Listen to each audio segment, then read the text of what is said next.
So yeah, big shout out to, let's see, how do I say your name?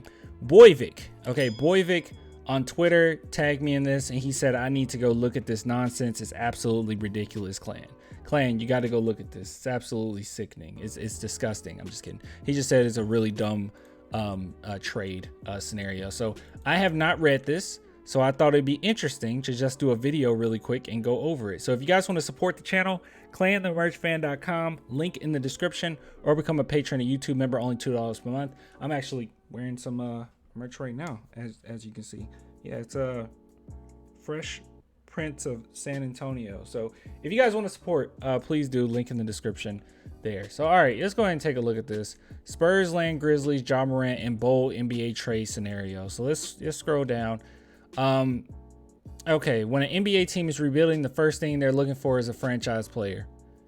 Okay.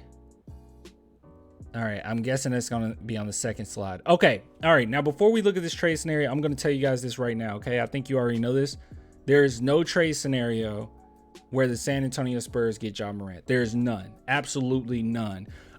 Memphis Grizzlies aren't going to make that move. I mean, even them getting rid of Dylan Brooks, I know some people don't necessarily see that as a sacrifice. That is most definitely a sacrifice, and I think that the sacrifice was made because of Ja Morant, like trying to make sure that he stays just fine. So I just don't see them doing that.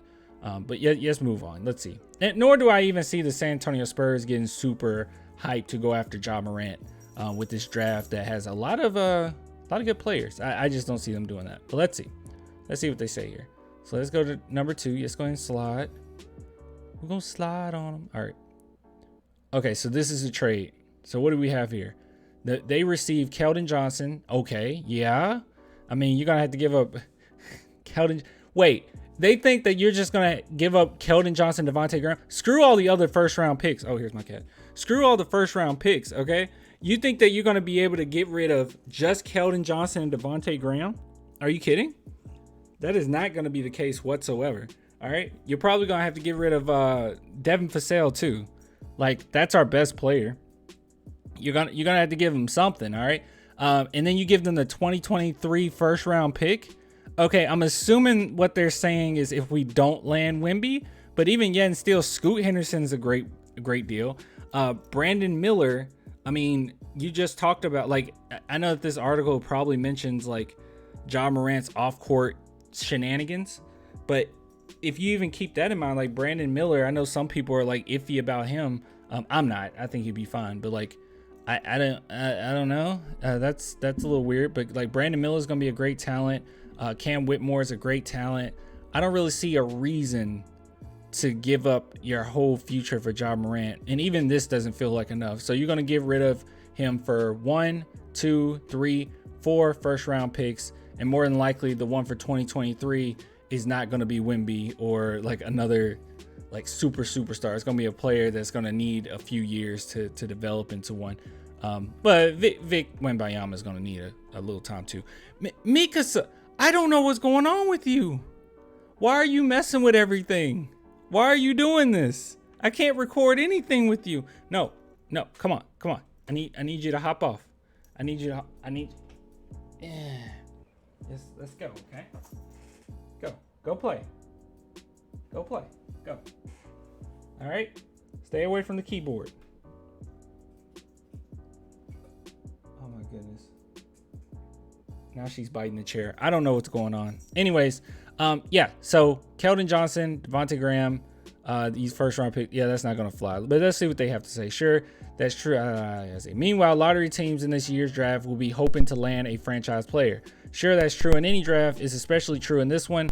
Obviously, teams will be hoping to land Victor Wembanyama.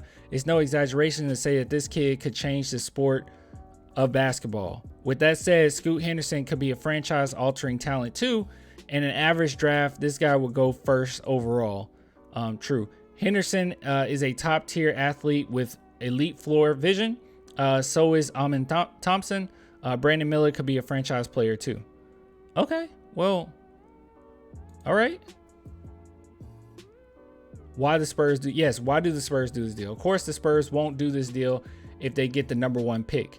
Dude, I would argue that the Spurs wouldn't do this deal if they get the top 4 or 5 picks. They wouldn't do. But even getting still, okay, actually, maybe you would do that deal if you got like over 4th, maybe over 5th, like once you're like 5, 6, 7. If you were in that category, maybe they would.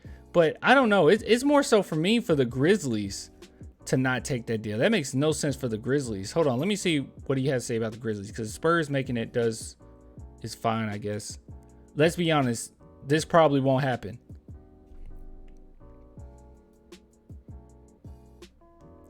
We know that the Grizzlies are going to try to make it work with Morant still. Indulge us for a moment. Okay, I'm indulging. Let's say the Grizzlies are landing the 4th pick here. Okay, that probably means taking Amen Thompson. Yeah, or Cam Whitmore. This is a 6'7" point guard with elite run and jump athleticism. He's got as much potential as any young player in the world.